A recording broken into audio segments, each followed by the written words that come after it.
믿음의 주요 또 온전하게 하시는 이인 예수를 바라보자. 그는 그 앞에 있는 기쁨을 위하여 십자가를 참으사 부끄러움을 개의치 아니하시더니 하나님 보좌 우편에 앉으셨느니라. 낙심하지 않기 위하여 죄인들이 이같이 자기에게 거역한 일을 참으신 이를 생각하라. 너희가 죄와 싸우되 아직 피 흘리기까지는 대항하지 아니하고 또 아들들에게 권하는 것 같이 너희에게 권면하신 말씀도 잊었도다.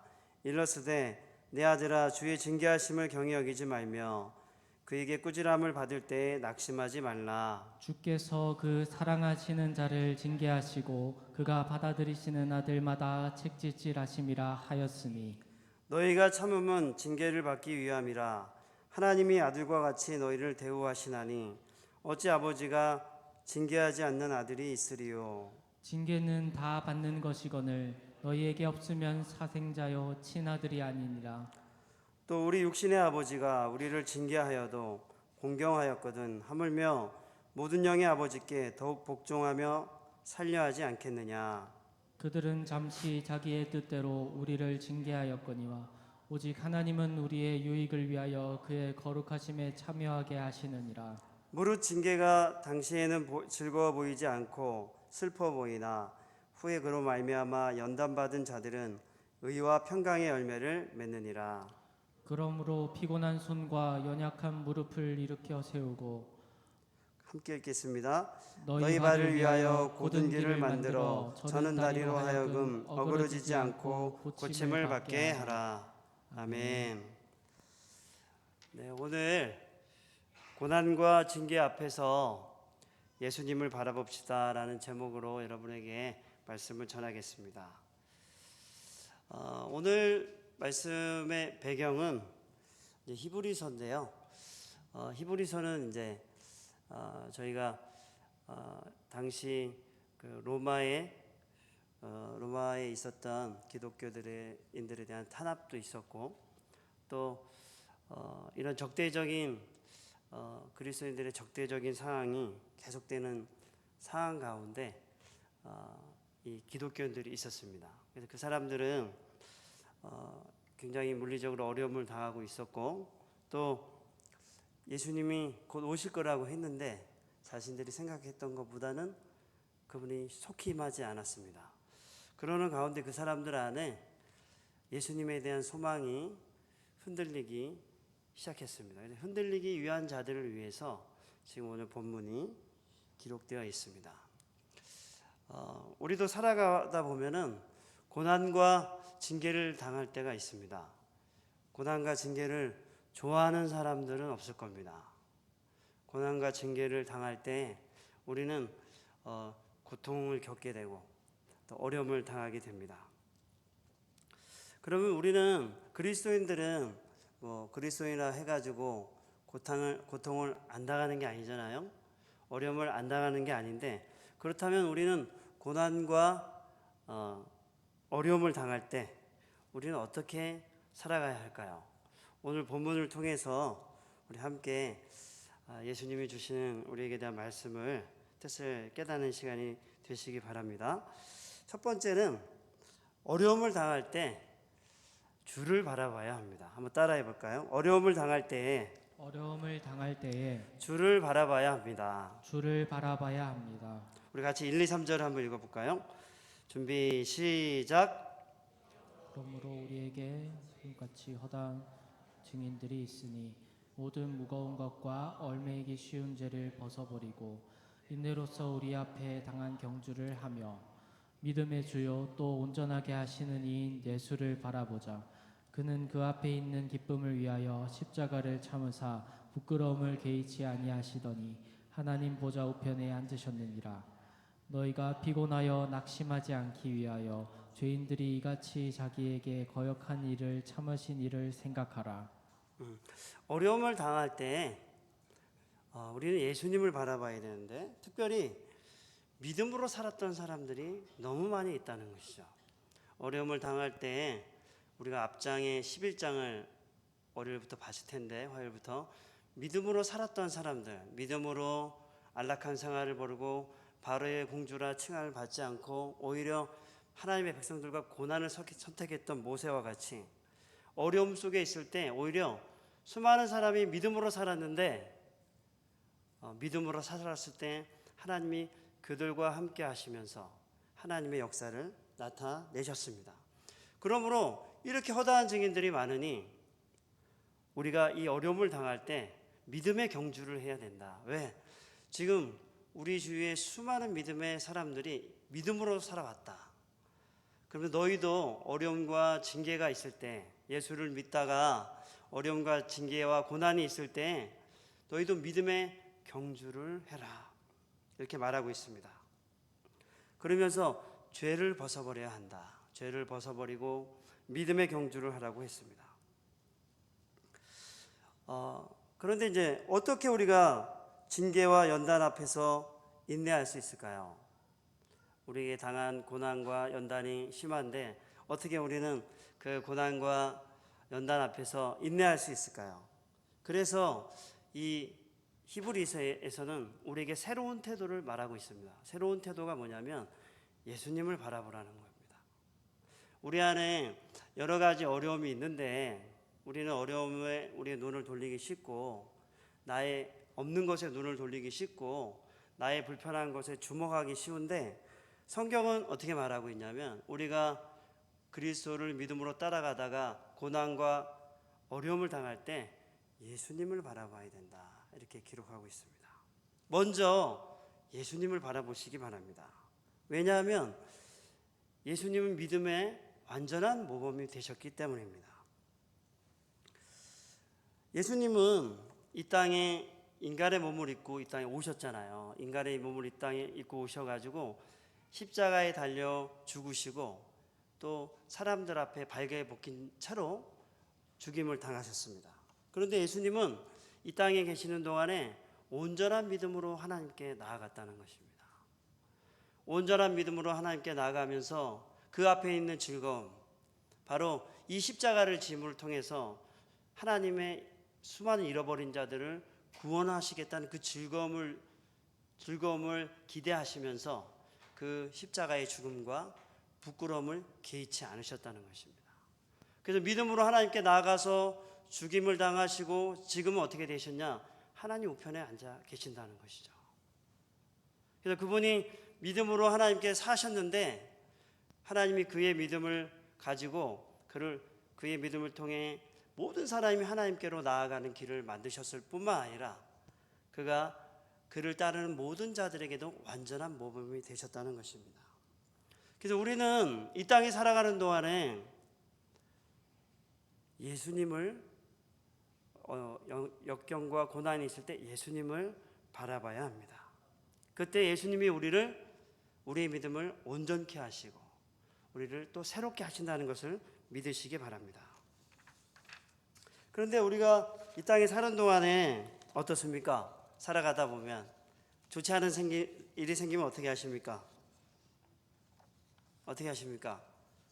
불평하잖아요. 맞죠? 불평하죠. 원망하고 불평하잖아요. 이게 사실은 인간의 본성입니다. 그래서 우리 출애굽기 과정에 보면 광야에서 이스라엘 백성들이 홍해를 건너고 와서 이제 지나갈 때 끊임없이 불평하잖아요. 하나님 앞에. 하나님이 홍해를 가르시고 10가지 재앙으로 애굽을 심판하시고 그리고 그 백성을 독수리 날개로 업어서 구원해 내셨는데 이스라엘 백성들은 끊임없이 40년의 광야 시간 동안에 불평과 원망했습니다. 그리고 하나님을 원망하고 지도자들을 원망했습니다.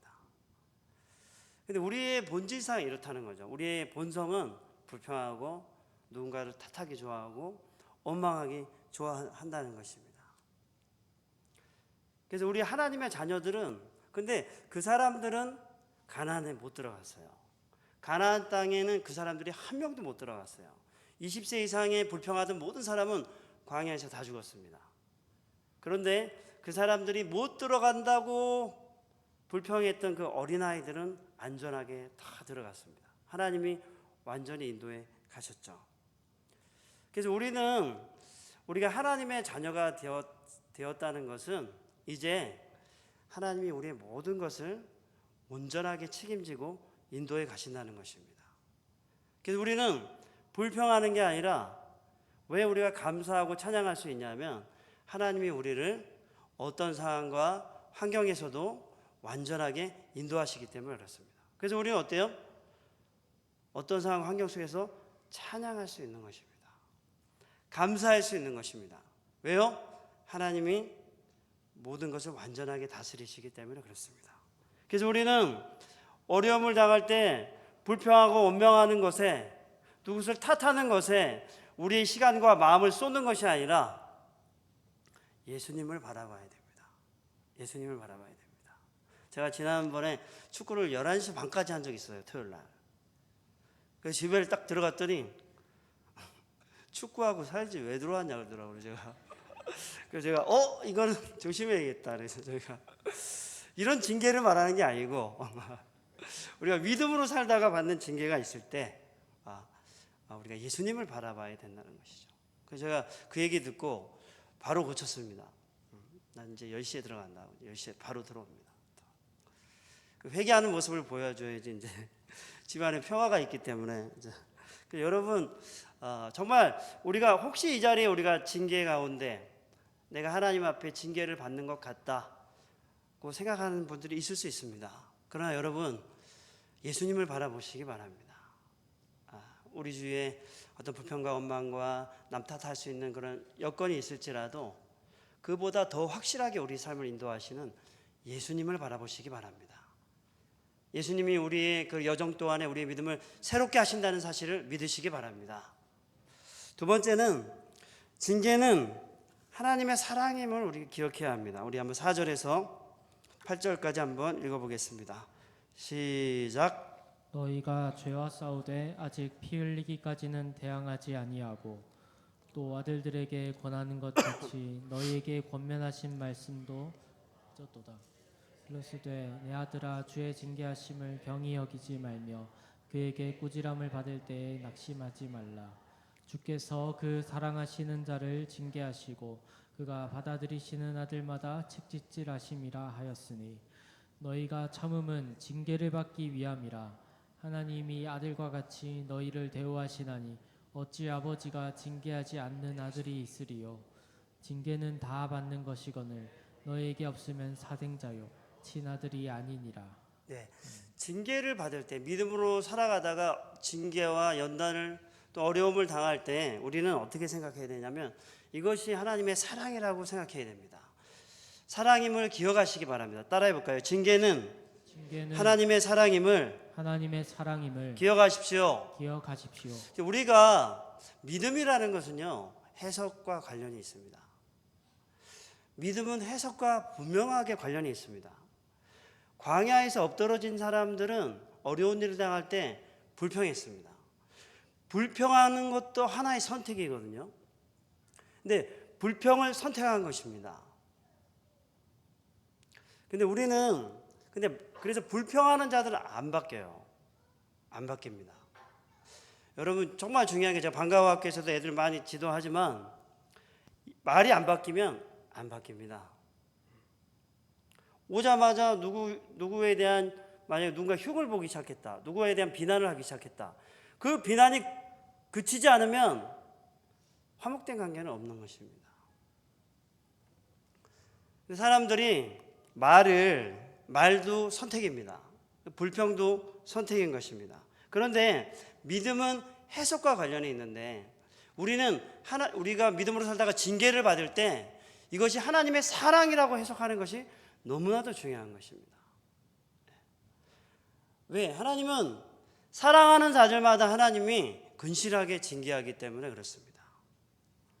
오히려 징계가 없으면 사생자요 친아들이 아니라고 기록했습니다. 여러분 사랑하는 자녀들이 마음대로 행동하게 놔두십니까? 어떤 짓을 해도 놔두십니까? 그 부모는 그 아이들을 사랑하는 것이 아닙니다. 그 아이를 사랑한다면 그 아이를 잘못했을 때 바로 잡아 주어야 됩니다. 제 큰아이가 어렸을 적에 그 쇠젓가락을 콘센트에 탁 꼽으려 하더라고요. 신기하게 뭐 이게 뭐지 하면서 꽂으려 하더라고. 그래서 제가 손바닥을 한 몇 대 때렸어요. 제가 얼마나 세게 때렸겠어요, 그죠? 하여튼 3대를 세게 때렸던 것 같아. 너 이러다가 죽어! 하면서 이렇게 제가 소리를 질렀던 것 같은데 그리고는 그 행동을 하지 않았습니다. 우리가 인간적으로는 정적으로는 얘가 원하는 거 다 해주고 싶지. 인간적인 정으로는 자기 자녀를 좋아하는 거 다, 얘가 좋아한다면 다 해주고 싶지. 근데 우리는 정으로만 살지 않지 않습니까?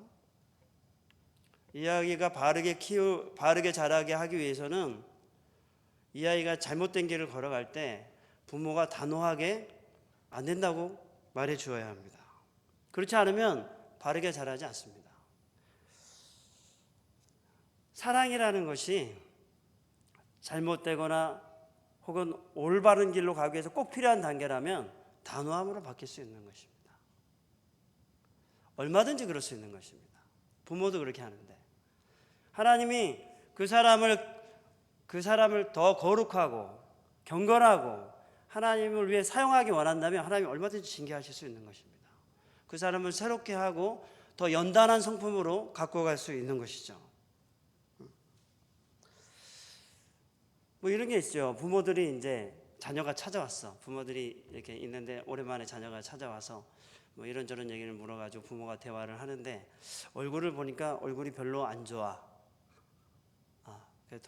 돌아갔어요. 그래서 그래 돌아가는 중에 이제 부모들이 뭐 침대에서 얘기를 하는 거죠. 자가 얼굴 별로 안 좋네.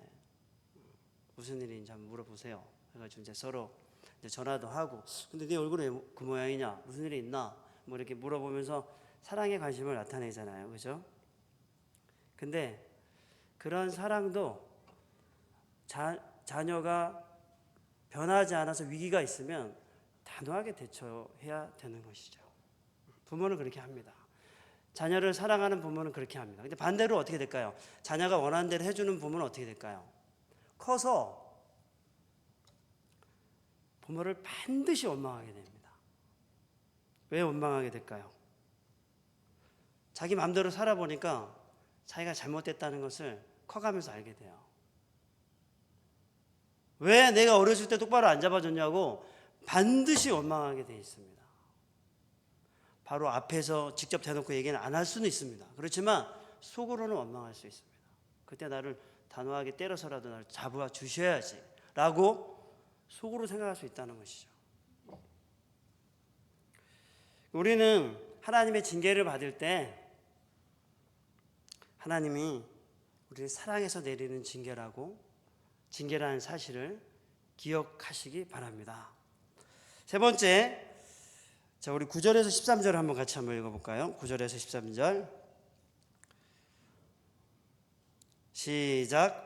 또 우리 육신의 아버지가 우리를 징계하여도 공경하였거든 하물며 모든 영의 아버지께 더욱 복종하며 살려하지 않겠느냐. 그들은 잠시 자기의 뜻대로 우리를 징계하였거니와 오직 하나님은 우리의 유익을 위하여 그의 거룩하심에 참여하게 하시느니라.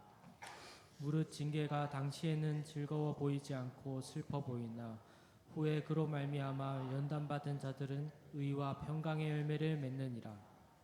그러므로 피곤한 손과 연약한 무릎을 일으켜 세우고 너희 발을 위하여 곧은 길을 만들어 저는 다리로 하여금 어그러지지 않고 고침을 받게 하라.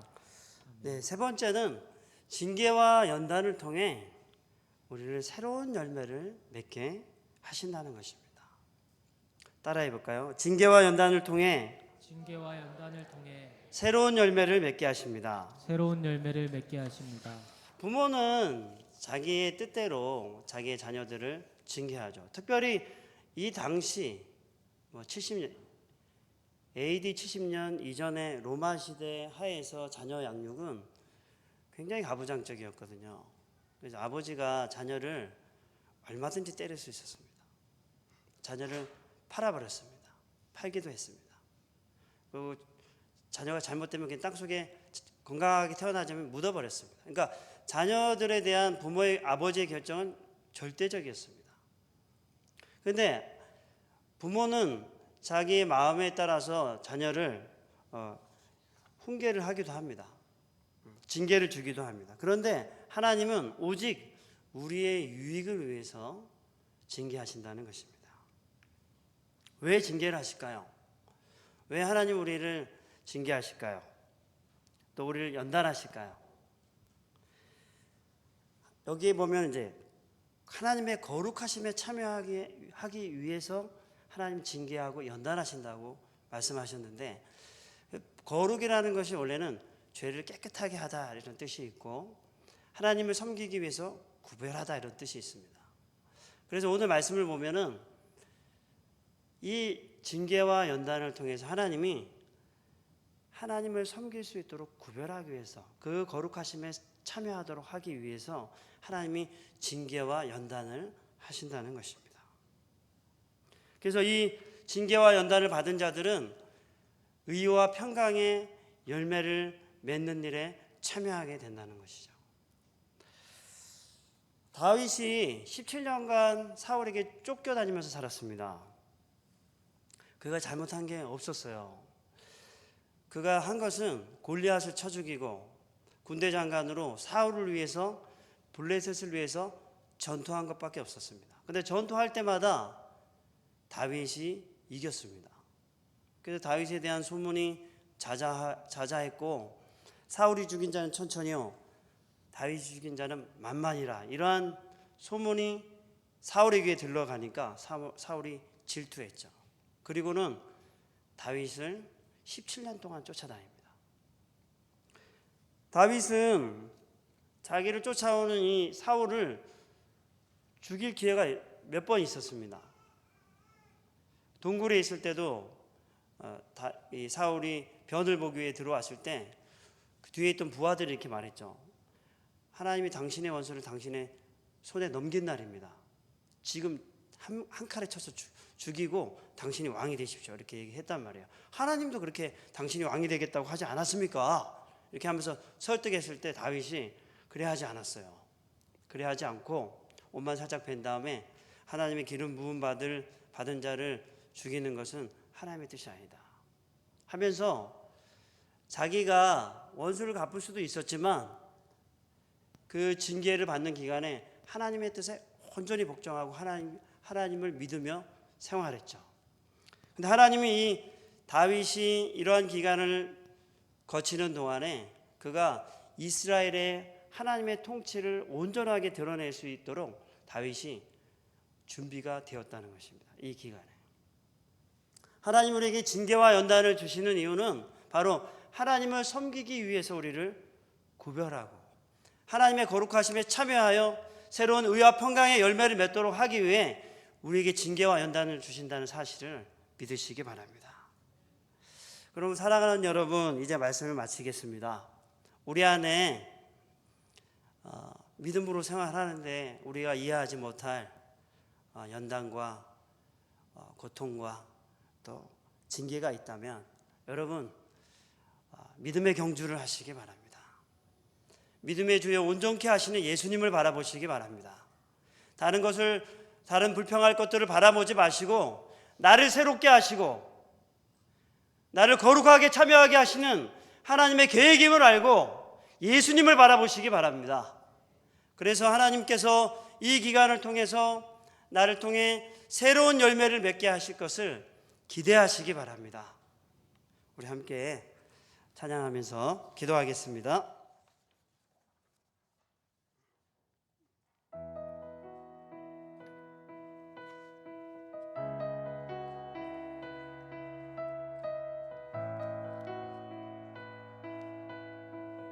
우리 다 같이 일어나서 찬양하겠습니다.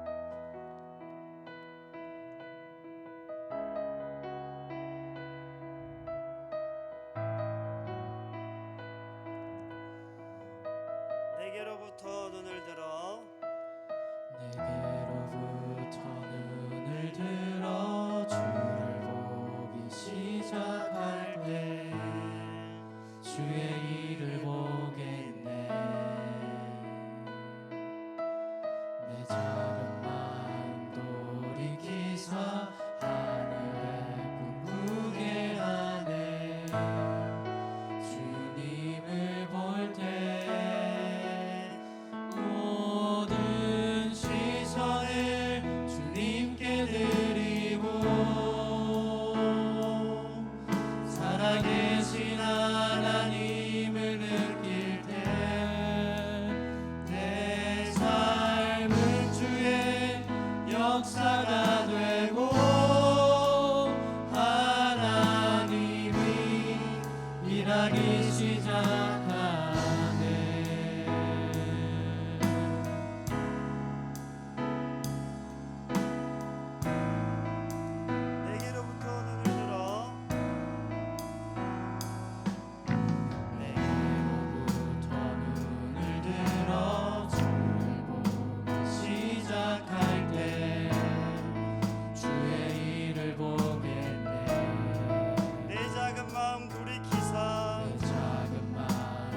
않겠습니다.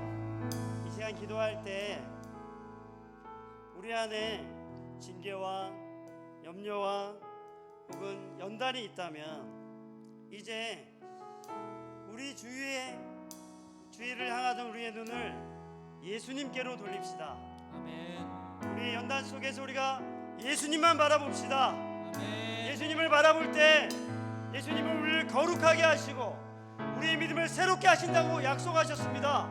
아멘. 우리 시간 기도할 때 하나님, 이제 연단 속에서 어려움 속에서 예수님 바라보겠습니다. 나를 믿음으로 새롭게 하여 주옵소서. 아멘. 이 시간 주님의 이름을 부르며 기도하겠습니다. 주여,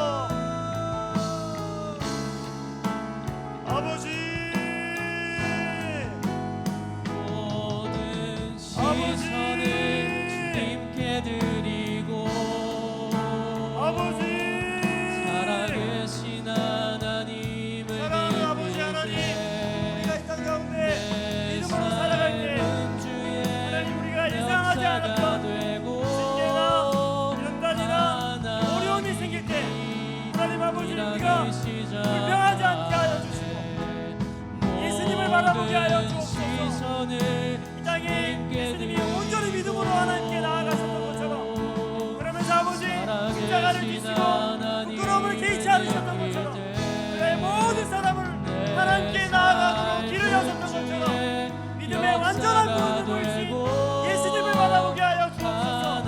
그래야 우리가 믿음으로 살아갈 때 우리의 믿음을 통해서 하나님의 일을 이루시는 하나님을 바라보며 우리의 믿음을 새롭게 하실 예수님을 바라보게 하여 주옵소서. 또한 우리의 믿음을 통해 우리의 이 연단을 통해 하나님 우리를 구별하시고 새로운 열매를 맺게 하실 하나님을 기대하게 하여 주옵소서. 우리의 아버지, 우리가 연단 속에 어려움 속에 있을 때 낙심하지 않게 하여 주옵소서. 우리를 새롭게 하시고 우리를 새로운 열매 맺게 하실 하나님을 기대하게 하여 주옵소서. 무릎을 펴고 일어나서 하나님을 찬양하고 하나님을 바라보고 하나님을 노래하는 자들 되게 하여 주시옵소서. 주님을 찬양합니다. 사랑하는 아버지 하나님, 믿음으로 살아가다가 우리가 생각하지 않은 연단과 징계와 어려움이 생길 때 하나님, 이제 우리가 믿음의 주여 온전케 하시는 예수님을 바라보게 하여 주옵소서.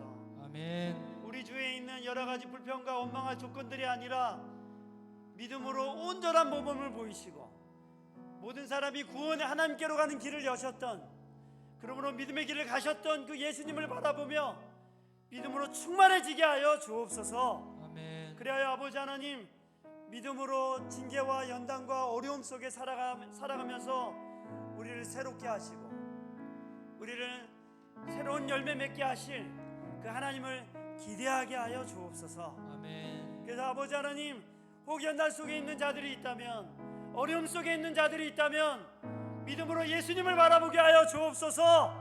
믿음으로 살아가게 하여 주옵소서. 그 하나님이 일하신 것들을 누리게 하여 주옵소서. 예수님의 이름으로 기도합니다. 아멘.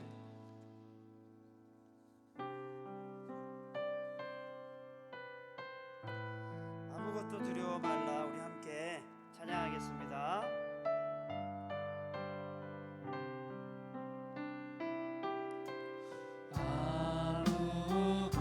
아무것도 두려워 말라.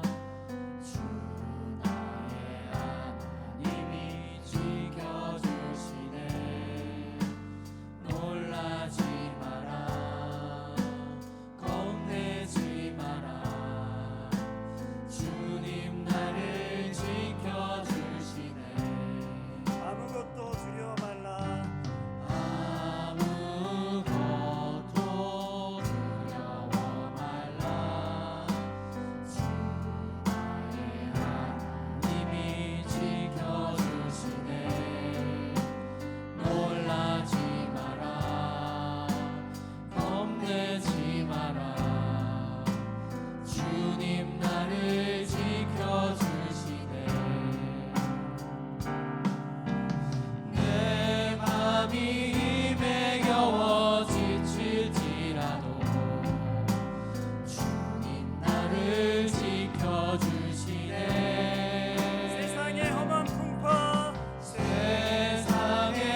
우리가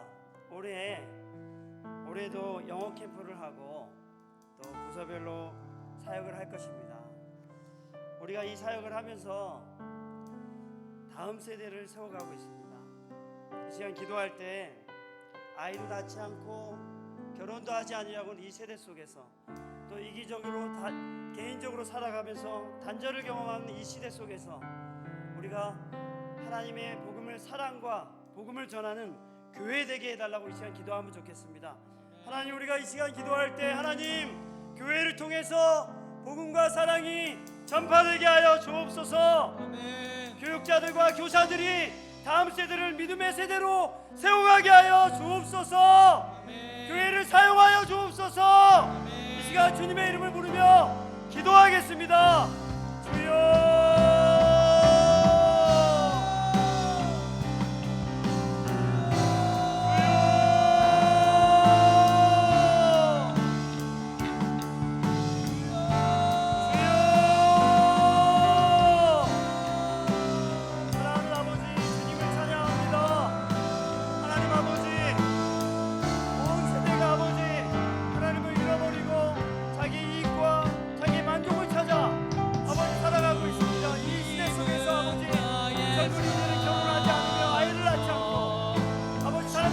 자기 이익을 쫓아 살아갑니다. 이 시대 속에서 아버지 우리가 믿음의 다음 세대를 세우는 교회 되게 하여 주옵소서. 아버지 믿음이 충만한 경건한 다음 세대를 세우게 하여 주옵소서. 온 교회가 힘을 다하여 이 여가부와 유치부와 초등 1, 2부와 중고등부 청년부 이르기까지 다음 세대를 힘있게 세워갈 수 있도록 우리 교회를 사용하여 주옵소서. 그래야 아버지 이 교회를 통해 다음과 다음의 믿음을 전수할 믿음으로 충만한 다음 세대를 세우게 하여 주옵소서. 교육자들과 교사들이 하나님의 성령으로 충만하여 믿음과 성령으로 충만한 하나님의 다음 세대를 세워갈 수 있도록 하나님 이들에게 복을 내려주시고 성령으로 충만하게 하여 주옵소서. 그래야 우리 다음 세대에 하나님의 세대가 일어나는 것을 보게 하여 주옵소서. 주님을 찬양합니다. 우리를 사용하여 주옵소서. 사랑하는 아버지 하나님, 2050년이 되면 무신론자가 전 인구의 70%가 된다고 하였습니다. 그 시대에 자라나게 될 우리의 자녀들은 더 어려운 상황을 맞이하게 될 것입니다. 그러므로 아버지, 우리가 우리의 다음 세대를 키워내는 과정에서 그들을 믿음과 성령으로 바로 세우게 하여 주옵소서. 아멘. 믿음과 성령이 충만한 세대를 세워갈 수 있는 은혜를 우리에게 허락하여 주옵소서. 아멘. 특별히 교육자들과 교사들이 또 부모들이 마음을 같이 하여서 우리에게 잃어버린 영혼들을 세워가고 그들을 믿음으로 세워가는 일에 사용될 수 있도록 그들을 성령으로 충만하게 하여 주옵소서. 아멘. 그래서 우리 교회가 또한 이 땅의 교회들이 다음 세대를 세우는 일에 하나님 앞에 사용될 수 있도록 하나님 복을 내려 주옵소서. 아멘. 예수님의 이름으로 기도합니다. 아멘.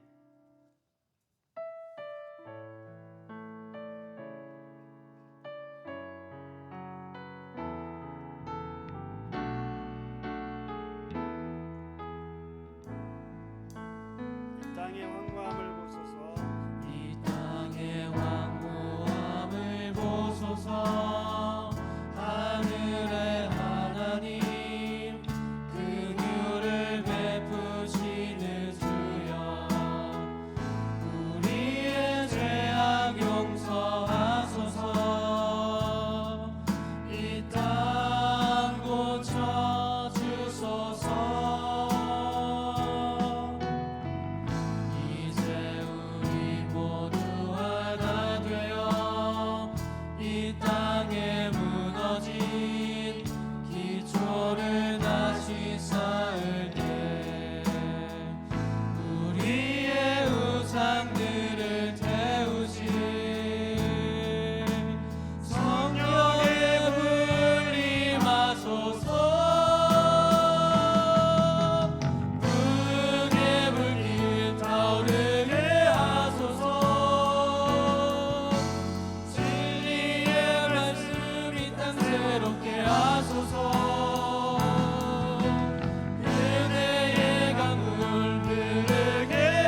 하소서. 은혜의 강물 흐르게 하소서. 성령의 바람 이제 불어와 오 주의 영광 가득한 새날 주소서. 오 주님 나라 이 땅에 임하소서. 우리 마지막으로 기도하겠습니다. 우리 마지막으로 기도할 때 우리 고신대학교를 위해서 한번 기도하면 좋겠습니다. 고신대학교가 재정적으로 많은 위기에 있습니다. 그리고 학과를 줄이고 부서를 줄이면서 다시 한번 우리 교단 대학으로 건강히 세워지려고 지금 갱신 중에 있습니다. 이 시간 기도할 때 그래서 우리 저희가 뭐 헌금도 하고 이렇게 준비하고 있는데 고신대학교가 하나님의 나라를 위해서 잘 사용되어질 수 있도록 이 땅에서 귀하게 사용되어지는 대학이 될 수 있도록 우리가 이 시간 함께 기도하고 또 우리 안에 건강이 어려움을 당한 분들을 위해서 또 경제적인 어려움을 당한 분들을 위해서 우리 함께 시간 기도하도록 하겠습니다. 주여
하나님 아버지, 이 시간 우리가 고신대학교를 위해서 기도했습니다. 고신대학교가 재정적인 큰 어려움에 있어서 겪고 있어서 우리가 헌금하며 또 대학이 더 건강한 대학으로 개혁되고 갱신되기 위해서 준비 중에 있는데 하나님, 고신대학교를 사용하여 주옵소서. 고신대학교를 통해서 하나님의 영광을 위해 사용할 수많은 사람들이 나오게 하여 주옵소서. 고신대학교에 복을 내려 주옵소서. 뿐만 아니라 하나님, 우리가 성도들을 위해 기도합니다. 건강에 어려움이 있어서 치료받고 있는 우리 성도들을 위해 기도합니다. 하나님, 그들을 하나님 치료하여 주옵소서. 치료 중인 것이 깨끗이 낫게 하여 주옵소서. 또한 우리가 자주 볼 수 없는 요양병원에 계신 우리 성도님들이 있습니다. 하나님, 그들을 위로하여 주옵소서. 함께 할 수 없고 함께 예배드릴 수 없지만 그들의 마음속에 하나님이 임재하여 주시고 하나님으로 인한 소망이 충만하게 하여 주옵소서. 하나님, 또 우리 안에 경제적인 관계적인 문제로 어려움을 당하고 있는 성도들이 있을 수 있습니다. 그들을 위해 기도합니다. 그들이 하나님의 인도하심을 경험하게 하여 주옵소서. 하나님의 도우심을 잊게 하여 주옵소서. 그리하여 하나님, 능히 이기고 일어설 수 있도록 복을 내려 주옵소서. 예수님의 이름으로 기도합니다. 우리 개인적으로 기도하시다가 돌아가시도록 하겠습니다. 기도하겠습니다.